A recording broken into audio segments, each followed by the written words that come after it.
አረ ያልተጠበቀች ቀን ማለት ይችናት እንግዲህ ዛሬ የእውነት ስነግራቸው በጣም ነው ደስ ያለችኝ ይቺ ቀን ማለት ነው።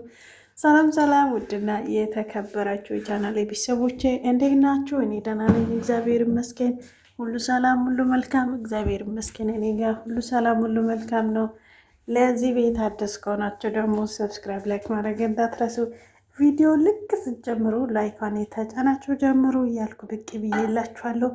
እንግዲህ ዛሬ ትለያለች ትላለች። ትላንትና በመስከር ዛሬ ደግሞ ሀበባ በሀበባ እየሆኑ መጥቶልናል ማለት ነው። ጨረቃዎች እንግዲህ የዛሬ ቀን አሉ ነው የምር በጣም ነው ደስ የምትለው። እንግዲህ ብሩኬ ለሀይምዬ በጣም ልዩ የቡታጅራ ሀበባ እንግዲህ ሀበባ የሆነች እንደ ሀገራ ማለት ነው። ሀይምዬ እንግዲህ በጣም ደስ ፈገግ ባለች ብራብሮ የወርቅ ብራብሮ ያለበት ሀበባ ገዝቶለታል ማለት ነው ለሀይሚዬ። እንግዲህ በጣም ከምነግራቸው በላይ ደስ ብሎኛል። ሀይሚ ደግሞ ደስታውን አሮን ነው ብቻ ብሩክ ቤት እየመጡልን ነው። የእውነት ስነግራቸው በጣም ነው ደስ የሚለው በጣም ማለት ነው ማለት አይዶን ነው ማርያምን። የብሩክና የሀይሚ ነገር የራሴው እንኳን እንዲያስደስተኝ የራሴው እንኳን እንደዚህ አስደስተኝ ማርያምን። እና የጠበቅኩ ልንገራችሁ እውነት ስነግራችሁ ሳልዋሽ ማለት ነው። ወይኔ የኔ አለ ትላንትና ብሩክ የኔ ከአንቺ ይብሳል ሀይሚ የኔ ከአንቺ ስለሚብሶ ብታርፍ ይሻልሻል አላለም? ያስፈራራት ነበረ ማርያም። እንግዲህ ብሩኬ ደግሞ ከአንድ ሁለቴ ሶስቴም አይተናል እና የተናገረ ነገር ዛሬ ከተናገረ ነገ ያቺ አትቀርም ማለት ነው። እረፍቱ እንኳን አይሰጥም ማርያምን። የተናገረ ነገር ዛሬ ከተናገረ ግዴታ ነገ መደረግ አለበት ያ ነገር ማለት ነው። እና ብሩኬ እንግዲህ ትላንትና እንደዛ ሂርር ድብን ቅጥል ስላደረገችው ሀይሚ እናቴ ዛሬ ደግሞ ከዛ የባሰ ይዞላት ይመጣል ብዬ የምር በጣም ስፈራለት ነበረ። ለሀይሚ ተዘጋጂ እያልኳት ነበርና እሱ ግን በፍቅር መጥቷል ማለት ነው። ዛሬ ትለያለች። የምር በጣም ነው ደስ የሚለው። በቃ ይሄ ነው ላይፍ ማለት አለ አይደለ? አንድ ቀን ለስራ፣ አንድ ቀን በደስታ፣ አንድ ቀን ደግሞ አለ አይደለ በፕራንክ፣ አንድ ቀን በጭንቀት፣ አንድ ቀን በደስታ። እንዲህ ናት የምድር ህይወት ማለት እቺ ናት። የምር ስነግራቸው በተግባር እያሳየን ነው ብሩኬ ማለት ነው። የኔ ወንድም የኔ ጀግና ጌታ እኔ እንጃ አዶ ነው። ብሩኬ ግን የምር ከመቶ ነው የምንሰጠው። ምክንያቱ ማለት ነው በህይወቴ ማለት ነው በህይወቴ እኔ የሚወደው በቃ አለ አይደለ የተናገረኝ የምፈጽም ሰው በህይወቴ ከምነግራቸው በላይ ነው ደስ የሚለኝ። ማርያም በጣም ነው የምወደው እኔ ራሴ ማለት ነው።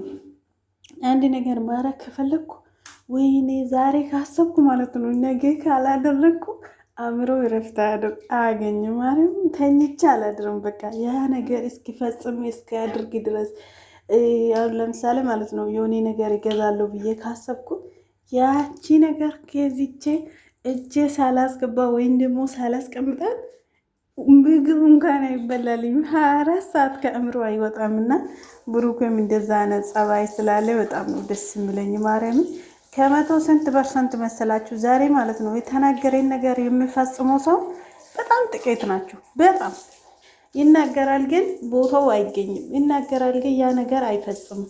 ከመቶ ስንት ሰው ነው በተናገረ ቦታ የሚገኘው የተባለ ቦታ የሚገኘው። እና አዶን ነው ብቻ የምር በጣም ደስ ብለኛል።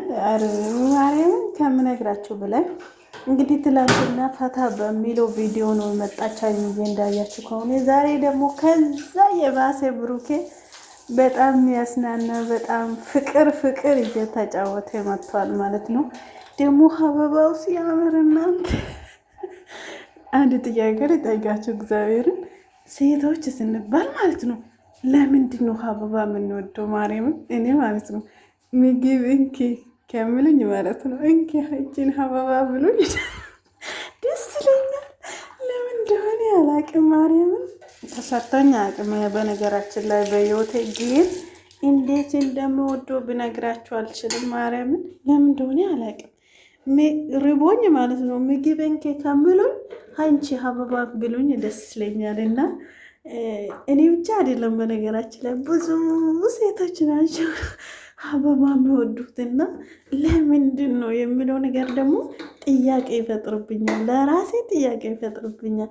ምክንያቱም ማለት ነው ለምሳሌ አበባ ማለት ቅጠል ነው።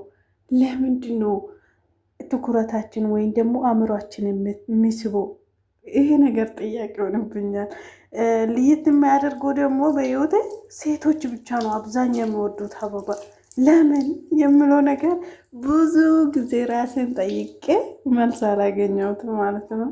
እስቲ ኮሜንት ስር ጻፉልኝ። ምንድን ነው ምስጢሩ? የእኛ እንደዚህ አበባ መውደዳችን ምስጢሩ ለምን ለሁን ለምሳሌ ወንድ ልጅም ሰው ነው፣ እኛም ሴቶች ሰው ነን። እነሱ አብዛኛው ቦታ አይሰጡም፣ እኛ ደግሞ ቦታ እንሰጣለን። የምር ነው ብላችሁ በጣም ነው የሚያስቀኝና እንደዛ ነው ብላችኋለሁ። ውድ ቤተሰቦቼ እንግዲህ ሀይሚዬና ብሩኬ ምርጥ የሆነ አበባ ሰጥቷት ሀይሚዬ እንግዲህ 100% ደስታ ላይ ናት ያለችውና እንኳን ደስ አለሽ ሀይሚዬ የኔ ውድ ይገባሻል።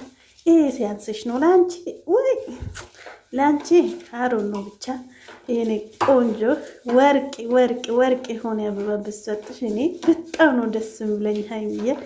እና ውድ ቤተሰቦቼ እንግዲህ 12 ሰዓት ተኩል እንጠብቃለን። የቡራ ቤት ደግሞ እንግዲህ ጨረቃዎችን ጠብቁ በጉጉት ማለት ነው። እና ወዳችኋለሁ። እግዚአብሔር ከሁላችን ጋር ይሁን። መልካም ቆይ